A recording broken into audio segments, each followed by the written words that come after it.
বিদ্যুৎ বা ইলেকট্রিসিটি নিঃসন্দেহেই ইতিহাসের সর্বকালের সর্বশ্রেষ্ঠ আবিষ্কার।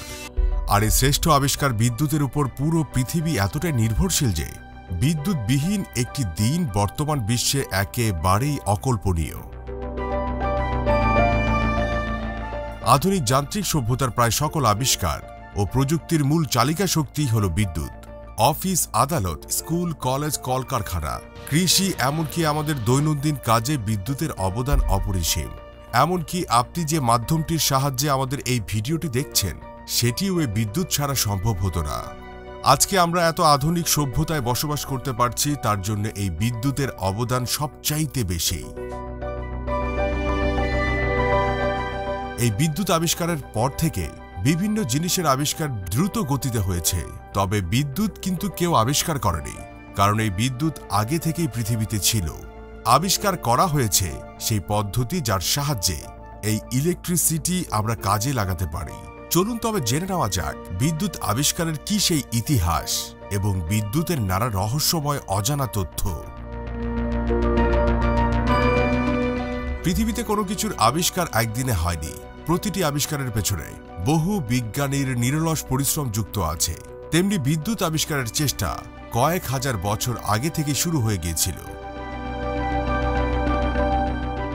আজ থেকে ২৬০০ বছর আগে গ্রিক গণিতবিদ থেলিস দেখেন রেশমের উপরে বা বিড়ালের পশমের উপরে কোনো বস্তুকে কয়েকবার ঘষলে তাতে ছোট ছোট কয়েকটি কাগজের টুকরো আটকে যাচ্ছে। তবে সেই সময় থেলিস এটিকে কোনো কালো জাদু ভেবে এটা নিয়ে পরবর্তীতে আর কোনো গবেষণাই করেননি। এরপর কেটে যায় ২০০০ বছর। ১৬ শতকে ইংল্যান্ডের এক ডাক্তার, যার নাম ছিল উইলিয়াম গিলবার্ট, তিনি আবার ইংল্যান্ডের রানী প্রথম এলিজাবেথের চিকিৎসকও ছিলেন। গিলবার্ট লক্ষ্য করেন শুধুমাত্র রেশম বা বিড়ালের পশম নয়, কোনো একটি বস্তুর সঙ্গে অন্য একটি বস্তুকে ঘষলে তার মধ্যে একটি আকর্ষণের ক্ষমতা চলে আসে। যেমন ধরুন, একটি কলম যদি আমাদের চুলে বারবার ঘষা হয় এবং তারপর সেটি কয়েকটি ছোট কাগজের টুকরোর কাছে যদি নিয়ে যাওয়া হয়, তাহলে সেই কাগজের টুকরোগুলো কলমের সঙ্গে আটকে যায়। তখন উইলিয়াম গিলবার্ট এই শক্তির নাম রাখেন ইলেকট্রিসিটি। এভাবেই ধীরে ধীরে ইলেকট্রিসিটির বিষয়ে মানুষের ধারণা তৈরি হয়। সেই সময় গিলবার্ট এমন একটি যন্ত্র আবিষ্কার করেছিলেন যার সাহায্যে এটা বোঝা যেত যে কোনো বস্তুর মধ্যে ইলেকট্রিসিটি আছে নাকি নেই। তিনি তার আবিষ্কৃত এই নতুন যন্ত্রের নাম রাখেন ইলেকট্রোস্কোপ। আর এটি পৃথিবীতে আবিষ্কৃত প্রথম যন্ত্র ছিল যা দিয়ে ইলেকট্রিসিটি মেজারমেন্ট করা যেত। উইলিয়াম গিলবার্টের পর বহু বিজ্ঞানী ইলেকট্রিসিটির উপর কাজ করেছিলেন, কিন্তু কেউ তেমন একটা সফলতা পাননি। ১৮০০ শতকে আমেরিকার মহান বিজ্ঞানী বেঞ্জামিন ফ্র্যাঙ্কলিন ইলেকট্রিসিটি নিয়ে গবেষণা শুরু করেন। তিনি তার সমস্ত সম্পত্তি বিক্রি করে সেই অর্থ ইলেকট্রিসিটি নিয়ে গবেষণার কাজে ব্যয় করেন। এরপর ১৭৫২ সালের জুন মাসে একটি বৃষ্টির দিনে যখন আকাশে বিদ্যুৎ চমকাচ্ছিল, বেঞ্জামিন সে মুহূর্তে একটি ঘুড়ি ওড়ান। তিনি সেই ঘুড়ির সুতার সঙ্গে একটি লোহার চাবি বেঁধে দেন।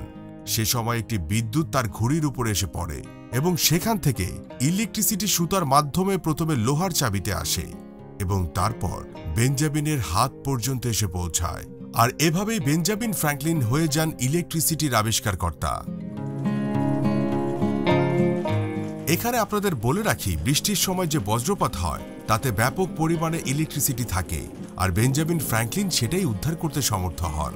এদিকে তিনি ইলেকট্রিসিটি আবিষ্কার করে ফেললেও এই ইলেকট্রিসিটিকে কাজে লাগানোর পদ্ধতি তখনও আবিষ্কার হয়নি। তারপর ১৭৯১ সালে দুই বিজ্ঞানী আলেজান্দ্রো ভোল্টা ও লুইগি গ্যালভানি একটি পরীক্ষা চালান, যেখানে একটি মৃত ব্যাঙের দুটি পায়ে দুটি আলাদা ধাতু সংস্পর্শ করতেই সেই মৃত পা দুটি নড়ে ওঠে। তখন গ্যালভানি এর নাম রাখেন অ্যানিম্যাল ইলেকট্রিসিটি। তবে তার বন্ধু আলেজান্দ্রো ভোল্টা এই ব্যাপারে সহমত ছিলেন না। তিনি বলেন, এটি ওই দুটি আলাদা ধাতুর কারণেই হয়েছে, তাই একে মেটাল ইলেকট্রিসিটি বলা উচিত। এরপর ১৭৯২ সালে আলেজান্দ্রো ভোল্টা একাই একটি গবেষণা করতে করতে নানা ধাতুর ব্যবহারে ১৮৫৭ সালে সফলভাবে পৃথিবীর প্রথম ব্যাটারি আবিষ্কার করে ফেলেন।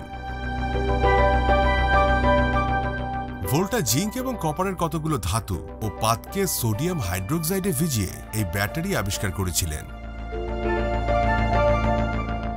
আলেজান্ড্রো ভোল্টার এই আবিষ্কারের পর ইলেকট্রিসিটি নিয়ে গবেষণা দ্রুত গতিতে এগোতে থাকে, কারণ এর আগে ইলেকট্রিসিটির একটি নির্দিষ্ট সোর্স পাওয়া সম্ভব ছিল না। ভোল্টার আবিষ্কৃত ব্যাটারি থেকে পাওয়া ইলেকট্রিসিটিকে ডিসি কারেন্ট বলা হতো।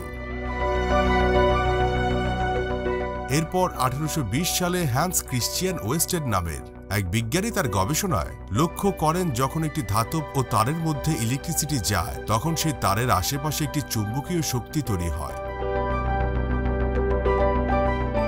এই ঘটনার 1 বছর পর 1821 সালে বিজ্ঞানী মাইকেল ফ্যারাডে এই চুম্বকীয় শক্তির উপর কাজ করে একটি মোটর আবিষ্কার করেন, যা ডিসি মোটর নামে পরিচিত। তবে তখনও পর্যন্ত ইলেকট্রিসিটি শুধুমাত্র একটি গবেষণার বিষয় হিসেবে সীমিত ছিল। এরপর 1879 সালে আমেরিকার বিখ্যাত বিজ্ঞানী টমাস আলভা এডিসন একটি ইলেকট্রিক বাল্বের আবিষ্কার করেন, আর তখনই সঙ্গে সঙ্গে সাধারণ মানুষ ইলেকট্রিসিটি ব্যবহার শুরু করে দেয়। সে সময় এডিসন একটি ইলেকট্রিসিটি তৈরি করার কোম্পানি খোলেন এবং সেখানে তিনি ডিসি জেনারেটর ব্যবহার করেন।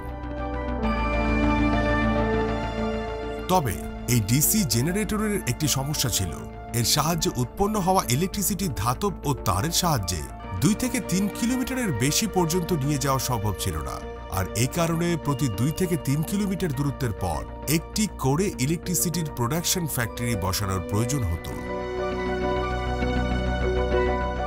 সে সময় এডিসনের কোম্পানিতে আরেকজন বিখ্যাত বিজ্ঞানী কাজ করতেন, যার নাম নিকোলা টেসলা। তিনি সেই সময় এডিসনের কোম্পানিতে একটি নতুন ধরনের ইলেকট্রিসিটি আবিষ্কারের উপর কাজ করছিলেন এবং তিনি এই নতুন ধরনের ইলেকট্রিসিটির কথা এডিসনকে জানান। তবে এডিসন এতে সম্মতি জানাননি। তিনি ভাবেন যে এই আবিষ্কার সফল হলে তার ডিসি কারেন্টের বিজনেস নষ্ট হয়ে যাবে। এডিসন তখন নিকোলা টেসলাকে বলেন, এই এসি ইলেকট্রিসিটি খুবই বিপজ্জনক, তুমি শুধুমাত্র ডিসি কারেন্টের উপরেই কাজ করো। কিন্তু নিকোলা টেসলা চেয়েছিলেন এমন একটা উপায় বের করতে যার সাহায্যে ইলেকট্রিসিটি বহুদূর পর্যন্ত নিয়ে যাওয়া যাবে এবং সেটি সস্তা হবে, যা সাধারণ মানুষ পর্যন্ত ব্যবহার করতে পারবে। এডিসন যখন তাকে এই গবেষণা করতে বারণ করেন তখন নিকোলা টেসলা এডিসনের কোম্পানি ছেড়ে দেন এবং তিনি একা একা গবেষণা শুরু করেন এবং সেই গবেষণা শেষে 1887 সালে নিকোলা টেসলা এসি জেনারেটর এবং এসি মোটর আবিষ্কার করেন। এর ফলে ইলেকট্রিসিটি বহুদূর পর্যন্ত নিয়ে যাওয়া সম্ভব হয় ও ধীরে ধীরে ইলেকট্রিসিটির ব্যবহার বাড়তে থাকে এবং নতুন নতুন ইলেকট্রিক যন্ত্রের আবিষ্কার হতে থাকে।